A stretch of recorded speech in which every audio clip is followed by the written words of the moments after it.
Now trust me, this video is going to be essential for beginners. Now listen up, I'm going to go through the exact work frame, right? From the prop firm I used, the strategy I used, the take profit I used, how I entered the trade, every single thing that I did to pass my first ever challenge.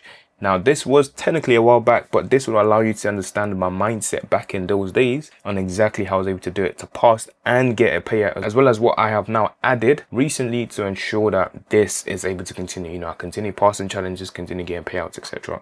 I'm going to go through the whole thing, so get your pen and paper, let's get straight into it. So starting with the prop firm I used was Funded Next. This prop firm existed 2 years ago now and still exists now. It's a prop firm that is still very good. Many people use them. They're very popular. They have actually stood the test of time, which is key with prop firms that you choose. So the prop firm you choose is actually very essential because the rules they give you, the conditions, the spreads, all of this does play a part to help you to get funded.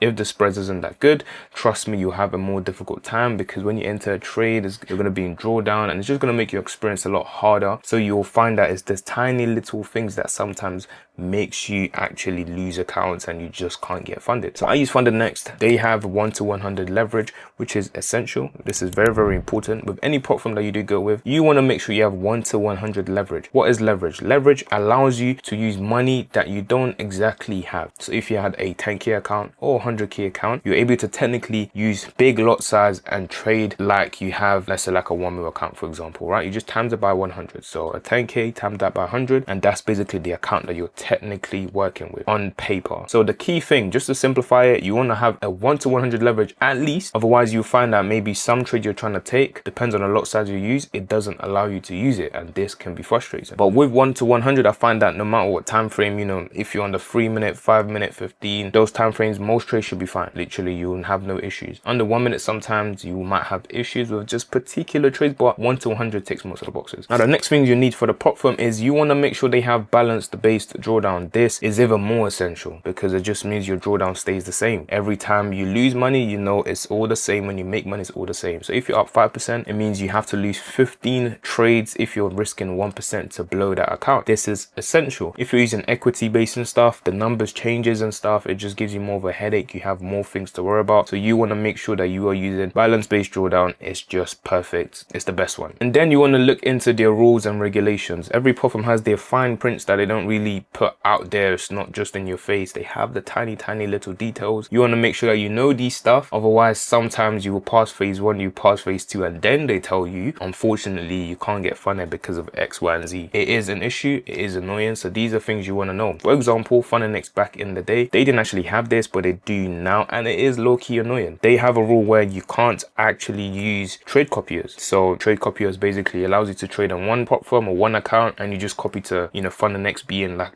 one of the accounts that you copy your trades to. They don't allow this. Why? No idea, but they don't allow it. So you want to understand that right off the bat, just because you might still be able to trade on it using a copier, but then they tell you down the line, unfortunately, you broke one of the rules and regulations, and it's GG's and you got to start again. So they are fine prints like this. You know, you want to watch out for these kind of stuff. But if you're a beginner anyway, you don't need a trade copier because, you know, why are you using one? You don't really need it at all. Trade one account, focus on one account, and you'll be good to go. So those are the major things. You know, I use MT5. That's just basic stuff. Make sure they obviously pay out. Most prop firms that are reputable will. These are kind of just the major stuff. But let's go into the actual system, the playbook that I used then, that I even still use up till today, that actually allowed me to get funded. Okay, so right now we're looking at GBP USD. This is still a pair that is goated. I used to trade this then and I still do now. Simple strategy I use, supply and demand. I've been using supply and demand for as long as I can remember, and it still cooks no matter what time frame. Back in those days, I used to use the 5 minute time frame. This is the 5 minute time frame that we're looking at. All I used to do was look at the 5 minute time frame. I'm looking for a supply or demand. What is a supply or demand? In this case, we have multiple candles dropping to the downside right here. So this is a supply. Supply is sells, demand is basically buys. Just see it that way. When you have a supply, you have too much of something, so you're trying to get rid of it. When you have demand, there isn't enough of it, so price usually goes up, and then the seller is able to sell it for whatever price they want. A supply, you have too much of something, so the price drops. So in this case, this is a supply. We have multiple candles. I usually like to have at least 2 candles like this, confirming that, okay, this is a supply, not just one candle. I like 2. So there's 2 candles in this case. Now that you have the supply, you just draw your box, right? You just draw the box. We have the supply right right here. This is the initial candle before the drop, and now I'm waiting for price to go back up. Now let me touch on something real quick. We can see that we also have this right here, right? We have this right here. We also have 2 black candles in this case. But what separates this from this? Why am I not taking this, but I'm deciding to wait for this? Is because one other confluence that I need is a break of structure. This is simply when price breaks the previous low. I've made more basic videos on this, you know, so you understand what break of structure means and all that. So I don't want this video to be too long. But in this case, we can see that we had this push to the upside, price is coming down, we swept these lows. So we broke this structure. This is a structure because this was the previous point where price went up, right? Price went up at this point, but now we have broken that initial structure and we keep breaking structures. We also broke this low. So we need a break of structure. But in this example, price failed to break this swing low right here. Price went down, it didn't close above this low, so we haven't got the break of structure yet. So I don't want it, I need it to break structure, because breaking structure shows me that price wants to go in that direction. Price formed a lower low initially, it needs to form another low lower than that previous low. Said lower lot, but it needs to happen as a confirmation for me that price still wants to continue in that direction. So all I'm doing is waiting for them to come to this one all the way up here, and after a few candles we do, right? So at this point I now enter this trade. How do I enter my trades? Very simple. I'm just looking for that candle confirmation. All it means is I'm waiting for, as soon as price taps into the zone, I need a candle to go past the previous candle. We can see this black candle right here went past this previous black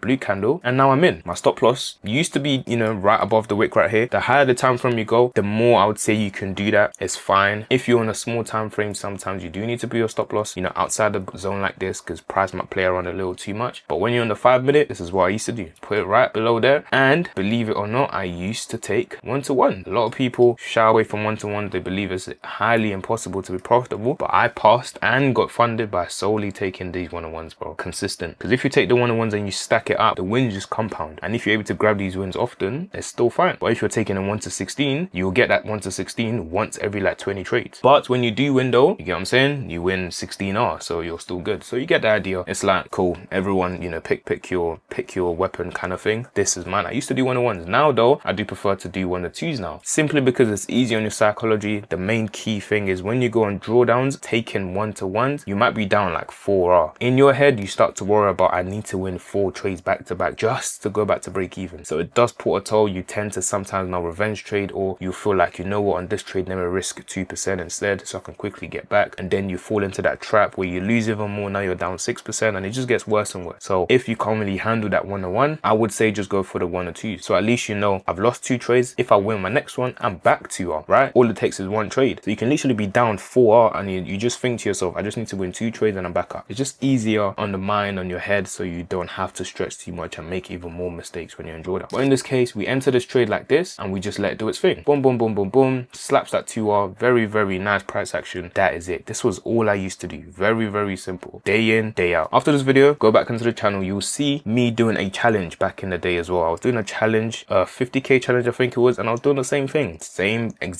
Same thing. I was looking for 1Rs back then, but this is a 2R trade. The only thing I would say I've added now that is key is that, do you want to use the break-even rule now? I didn't used to use break-even, but that's because I used to just go for 1-on-1s. But now if you're going for the 1-or-2, I would say as soon as you hit 1-to-1, move your stop loss to break-even so that you're not losing as well. Because you might not get the 1-or-2 often, but if you get like a 1.89 and it goes all the way back up and stops you out, it is going to be frustrating and it's going to make you revenge trade, and it just, yeah, it gets worse. So the key thing here is you always want to keep your psychology as perfect as possible. So you want to do everything to make sure you don't go crazy and you don't get frustrated. You always want to be super calm and level-headed, and that's what everything I do draws into, being calm and level-headed every single time. Well, this is basically the system. Day in, day out, grab our 1-to-2 and just wait for it. Eventually you will pass the challenge. Eventually you will get the payout as well. And when you do get the payout, I get this question a lot: do you change anything, increase something? I would say for your first account that you ever get funded on, reduce your risk. I would say that reduce your risk, half it, so that you keep the account, you know, keep the account for as long as possible until you pass the next one, and then you can trade that one at 1%. It's just easier to know that you have an account that you're passed, that you funded with. So any profit you make on that account, you actually get paid. That's just the key to it. Very important. But that's pretty much all I used to do. Rinse and repeat. Just wait for the wind